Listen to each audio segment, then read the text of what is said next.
دوستی ایک بہت پیارا انمول رشتہ ہے، لیکن نامحرم سے دوستی نفس ملمہ کی ہوئی باتوں اور خواہشات کا دھوکہ ہے اور قطعاً حرام فعل ہے۔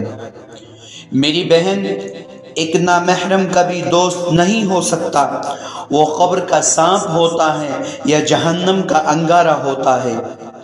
اسلام میں عورت اور مرد کے درمیان دوستی نام کا کوئی رشتہ نہیں۔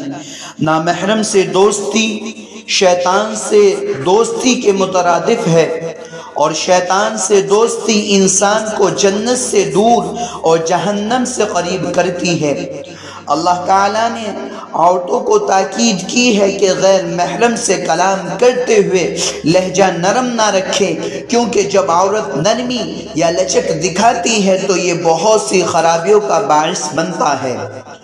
غیر محرم کبھی آپ کی حفاظت نہیں کر سکتا، وہ کبھی آپ کا مخلص نہیں ہو سکتا۔ غیر محرم کبھی آپ کا بھائی نہیں بن سکتا، غیر محرم کبھی آپ کا بیٹا نہیں بن سکتا۔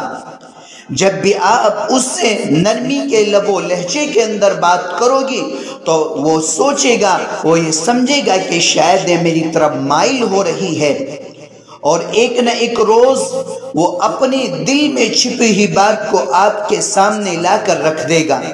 اس لیے غیر محرم ہی ہے، چاہے معاملہ دینداری کا ہو یا دنیا داری کا ہو۔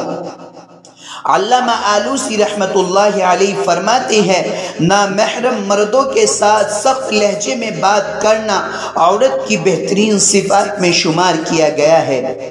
زمانہ جاہلیت میں بھی اور اسلام میں بھی اللہ رب العزت نے سورہ نساء میں مومن عورتوں کی ایک صفت یہ بیان کی ہے کہ وہ چھپے دوست نہیں بناتی۔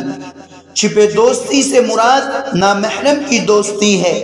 آپ غور کریں، جب اللہ پاک آپ کو اس طرح غیر محرم کی دوستی سے منع کر رہا ہے تو بے شک اس میں فائدہ ہی ہے۔ غیر محرم اگر اتنا مخلص ہوتا تو میرا اللہ کبھی اس سے پردے کا حکم نہ دیتا اور عورت کو اتنے سخت لہجے کی تاکید نہ کرتا۔ غیر محرم جتنا بھی دیندار یا اعلیٰ اخلاق ہو، اس کے لیے دل کے دروازے کھولنا ذلت اور رسوائی کا سبب بن سکتا ہے۔ محبت نکاح سے پہلے چاہے زمزم سے دھلی ہوئی یا قرآنی آیات سے دم کی گئی ہو، گمراہی ہے، فریب ہی فریب ہے، دھوکہ ہی دھوکہ ہے، حرام ہی حرام ہے۔ ایک لڑکی کے لیے معاشرے میں بدترین پہچان کسی نامحرم کی دوستی گرل فرینڈ ہونا ہے۔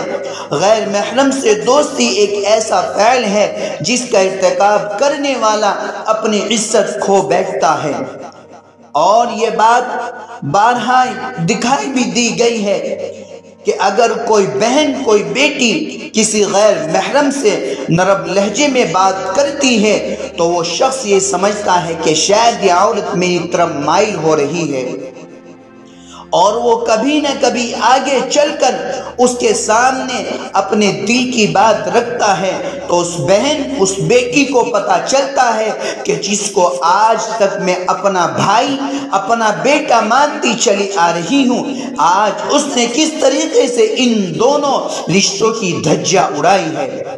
اس لیے غیر محرم سے تعلقات انسان کو اس دنیا میں بھی ذلیل کرتے ہیں، اور آخرت میں بھی جب تمام مخفی اعمال سامنے لائے جائیں گے تو ایسی رسوائی ہوگی کہ کسی سے نظریں نہ ملا سکیں گے۔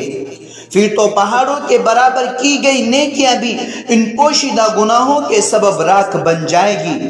یہ بات بہت حیران کن ہے کہ لال بیگ اور چھپکلی سے ڈرنے والی حساس لڑکیاں آخر ایک غیر محرم مرد سے کیوں اکیلے ملنے سے نہیں ڈرتی؟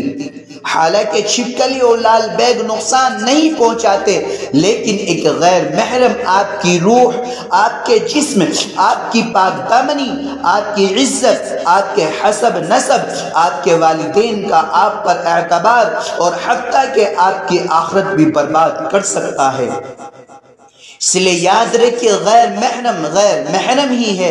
حضرت عمر فاروق رضی اللہ عنہ کا بہت مشہور قصہ ہے، یاد رکھنا یہ نفس جو ہمارے ساتھ لگا ہوا ہے، یہ نفس جو ہمارے پاس موجود ہے، جو ہماری خواہشات ہے، یہ کبھی یہ نہیں کہتا کہ ہم نیکی کی طرف مائل ہو، یہ ہم سے ہمیشہ یہی چاہتا ہے کہ ہم ہر وقت گناہ کرتے رہے، ہم گناہوں کے اندر ملوث رہے۔ اس لیے میری ماں اور بہنوں یاد رکھنا، آپ کبھی غیر محرم کے ساتھ اکیلے بات نہ کرنا، آپ اپنی گفتگو کے اندر غیر محرم سے کرتے ہوئے نرم لہجہ اختیار نہ کرنا۔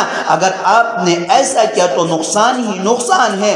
یاد رکھیے گا کہ دوستی کا رشتہ گناہ نہیں ہے، لیکن اللہ کے حدود کو پھلانگ کر غیر محرم سے دوستی گناہ ہے، تو اس گناہ سے بچ جائیں تو یہ بہت ہی اچھا ہے، نہیں تو شرمندگی ہی شرمندگی ہے۔